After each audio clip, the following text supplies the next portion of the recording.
Thank you very much, Secretary Mattis, for that wonderful introduction and for your devoted service to our nation. Nobody's done it like you.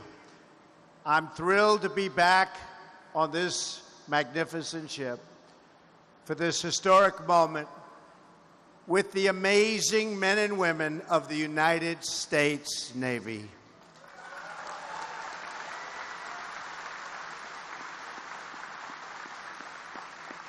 I was with you 4 months ago, and I knew that I had to be here today, and I told you I'd be back to congratulate you and the crew and everybody involved on commissioning the newest, largest, and most advanced aircraft carrier in the history of this world. That's a big achievement. After today, wherever this ship sails, you will all carry a proud title: plank owner of the USS Gerald R. Ford.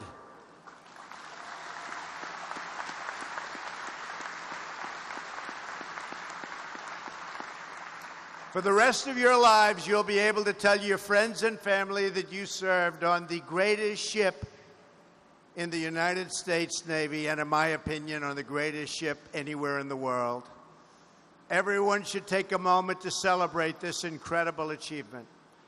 I want to thank the many public servants who have joined us here today: Treasury Secretary Mnuchin, Governor Snyder, Governor McAuliffe, Senator Wicker, and members of Congress, Secretary Stackley, Admiral Richardson, senior military leaders, and of course, the great Captain McCormick.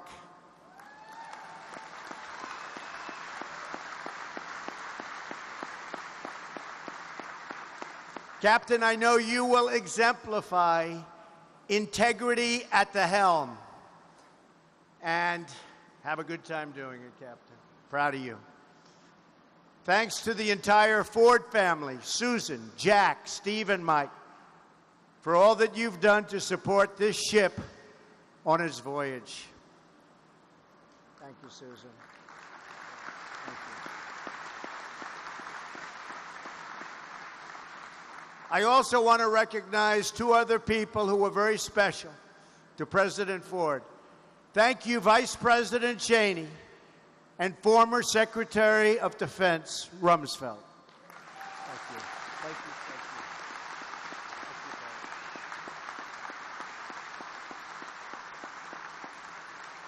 Thank you. They look great. They look great.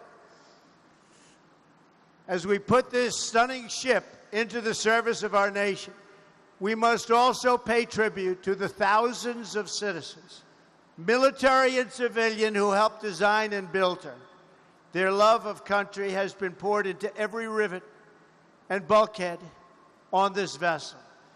You hammered, chiseled, and sculpted this mighty hull. You were there when the first steel was cut, when the turbines first roared to life, and when those beautiful bronze propellers first began to spin, and spin they did. And now you are here to witness the moment when your incredible work of art becomes the pride of the United States Navy and a symbol of American power and prestige, no matter where in the world you go. American steel and American hands have constructed a 100,000-ton message to the world. America might is second to none, and we're getting bigger and better and stronger every day of my administration. That I can tell you.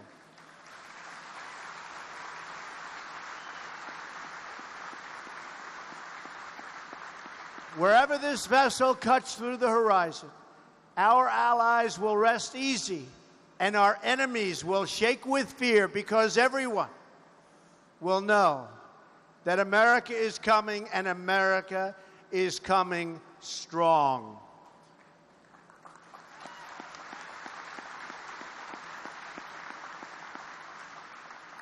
To every worker from Newport News Shipbuilding, and every craftsman and engineer who helped build this incredible fortress on the sea, today we salute you.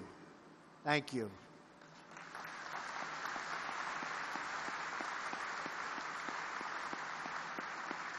Your skill and your grit build the instruments of war that preserve peace. This ship is the deterrent that keeps us from having to fight in the first place. But this ship also ensures that if a fight does come, it will always end the same way. We will win, win, win. We will never lose. We will win.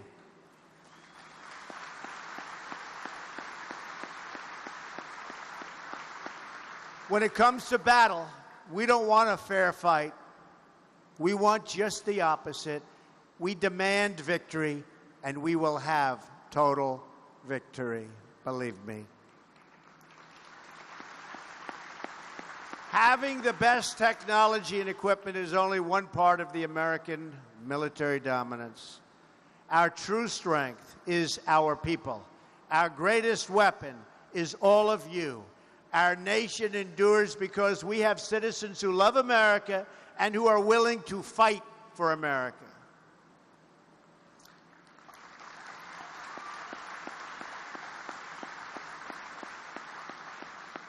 We are so very blessed with warriors who are willing to serve America in the greatest fighting force in history, the United States military. Today, this ship officially begins its role in the noble military history of our great nation. In a few moments, I will commission this wonderful, beautiful, but very, very powerful warship. Captain McCormick will assume command. He will set the first watch, and then the crew of the Gerald R. Ford will man the ship and bring her to life.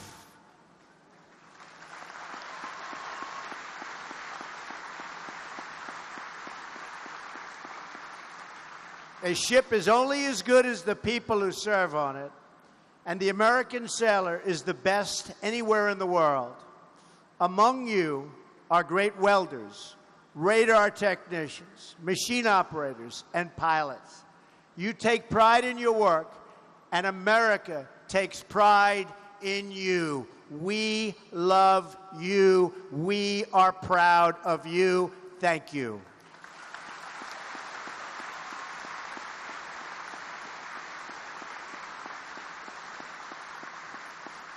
But that is why it is so fitting that this ship is named after a sailor of tremendous character, integrity, and wisdom.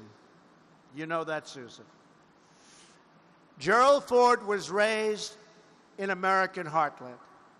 He grew up in Grand Rapids and became an Eagle Scout. He played football at the University of Michigan on a team that won 2 national championships. And listen to this, on that great team, he was named MVP. Not bad. He then went to Yale Law School, and after Pearl Harbor, he volunteered to serve. President Ford joined the Navy and asked to be sent to sea. He wanted to do that very badly. He never really knew why. He felt it was a calling. He was assigned to a new carrier, the Monterey, becoming a plank owner himself on its commissioning in 1943. From there, he sailed to the Pacific and saw action, and a lot of action, in the Pacific War. Like so many others of his generation, Gerald Ford returned home and started a family. He ran for Congress, where he served the people of Michigan with honor for many years. From there, he became vice president and then president of the United States of America. With this ship, we honor him for his lifetime of selfless and distinguished service. We also remember his wife, Betty. I remember her well. And we honor the bravery she showed in living her life so that her experiences could help others. Susan, she was a great woman, a great woman.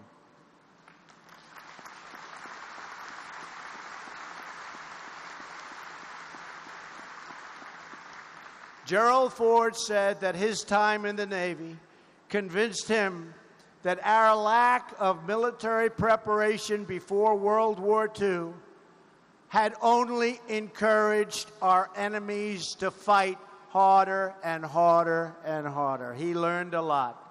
In the future, Ford said, I felt the United States had to be strong. Never again could we allow our military to be anything but the absolute best. If he could see this ship today, President Gerald Ford would see his vision brought to life, and he would see his legacy of service being carried on by each and every one of you.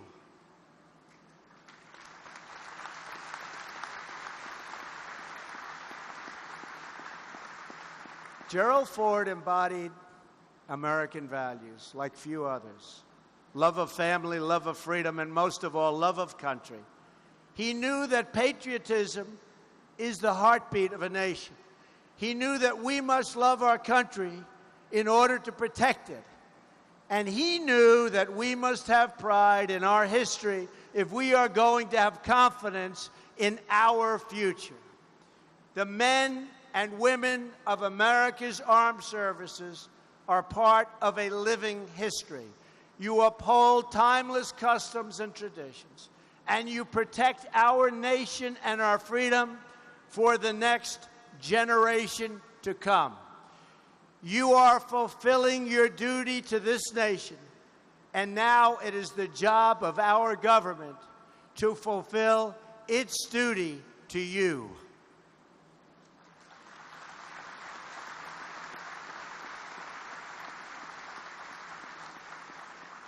For years, our government has subjected the military to unpredictable funding and a devastating defense sequester. You remember that? Sequester, not good. This has led to deferred maintenance, a lack of investment in new equipment and technology, and a shortfall in military readiness. In other words, it's been a very, very bad period of time for our military.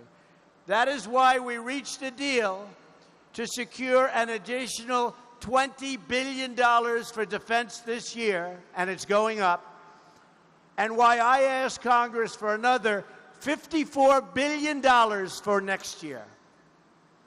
Now we need Congress to do its job and pass the budget that provides for higher, stable, and predictable funding levels for our military needs that our fighting men and women deserve, and you will get. Believe me, President Trump, I will tell you, you will get it. Don't worry about it. But I don't mind getting a little hand, so call that congressman and call that senator and make sure you get it.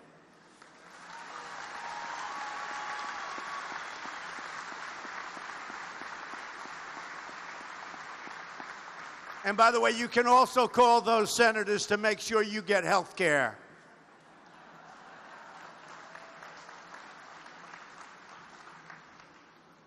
We must end the defense sequester once and for all. We must also reform defense acquisitions to ensure that we are getting the best equipment at the best prices so that our dollars are used only for the best interests of our country and those who serve. We do not want cost overruns. We want the best equipment, but we want it built ahead of schedule, and we want it built under budget.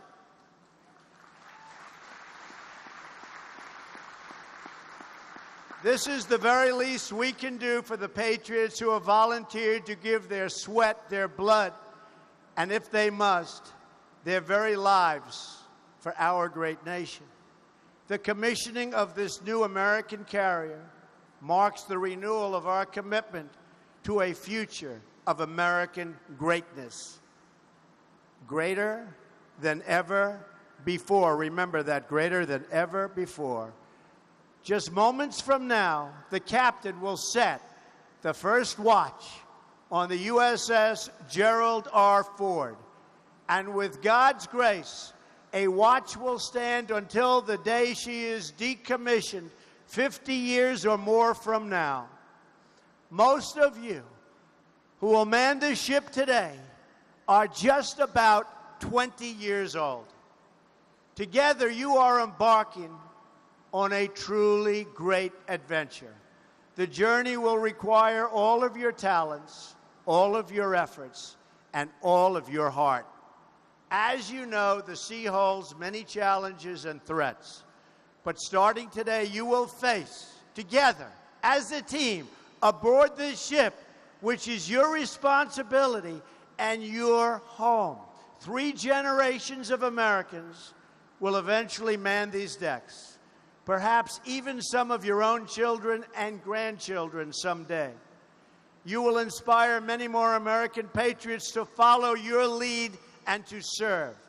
And one day, when you are old and have lived a long and hopefully happy and successful life, you may find yourselves back aboard this ship, surrounded by your family, to mark its decommissioning. And on that day, our entire nation will honor not just this carrier, it will honor you and the role you will have played in keeping America safe, strong, and free.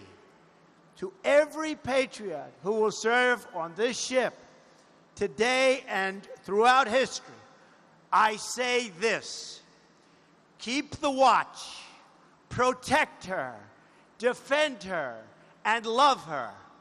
Good luck and Godspeed. Thank you to the Ford family, and thank you to every sailor in the greatest Navy on earth.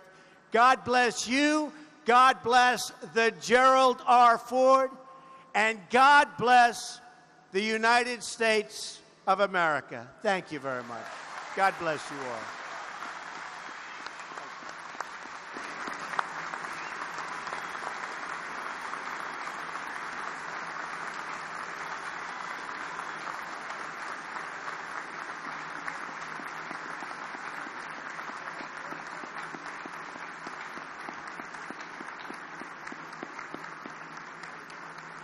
Thank you, Mr. President, and I would be honored if you would place Gerald R. Ford in commission.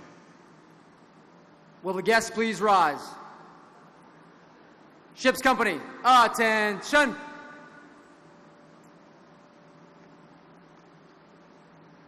I hereby place United States ship Gerald R. Ford in commission. May God bless and guide this warship and all who shall sail in her. God bless you. Thank you.